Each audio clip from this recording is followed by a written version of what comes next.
Yesterday, the queen of the French far right, Marine Le Pen, was found guilty of embezzlement, stealing millions and millions in taxpayer money from across the entire European Union just so that she could hire her friends and family on fabulous salaries of 5,000 euros a month for part time work and 10,000 euros a month for full time work. Those people included her sister in law, her father's driver. And not only her was found guilty, but several of her party leaders. And because of this, she will be banned from politics for 5 years and will also have to face 2 years of house arrest. But if you were to read the international press's coverage of this, like the Times in the UK, which says that public figures have rallied around Le Pen, you might think that Marine Le Pen is somehow the victim in this instead of the criminal who stole millions of euros. And just for fun, if you're curious who those public figures are, it's Elon Musk and Vladimir Putin. And the Times went even further, stating that barring Le Pen would further inflame tensions,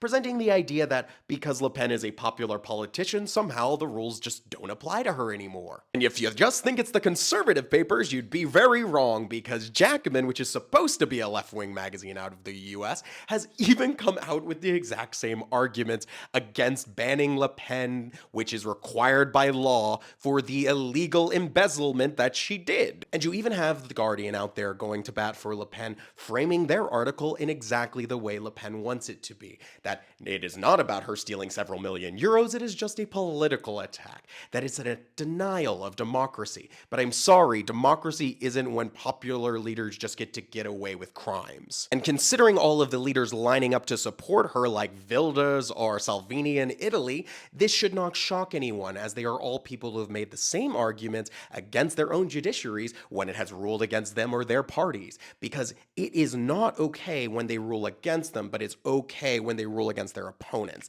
That's how it works in fascist world. And everyone's favorite girl boss, Fascist Maloney, stated, "I think that no one cares about democracy can rejoice in a sentence that affects the leader of a large party and takes away representation from millions of citizens. So if you're popular and you do crimes, it's like cool because like you're popular. That's the line. That's the line. That's the line." And we've seen these attacks not only from Trump, but also in authoritarian El Salvador, where their own fascist leader decided to destroy the judiciary so that it would rule in favor of him and only him. The dictator of Turkey, Erdogan, has also used the judiciary, destroying it and placing it full of his loyalists so that they rule in his favor, as we can see right now, where he is able to put up trumped up charges against his political opponent that are completely made up. And people have the gall to compare this to what is happening with Marine Le Pen. People like Yanis Varoufakis, who seem to not understand that when Erdogan goes after his political opponent with made-up charges and holds him, stripping him of his university degree without any due process, it's a little bit different than Marine Le Pen going through an entire court proceeding in public in France, where they didn't even try to argue that they did not steal a bunch of taxpayer money. Their argument was merely that everybody does this. Of course, here we have Channel 4 bringing on one of Marine Le Pen's MEPs to spread the same conspiracy nonsense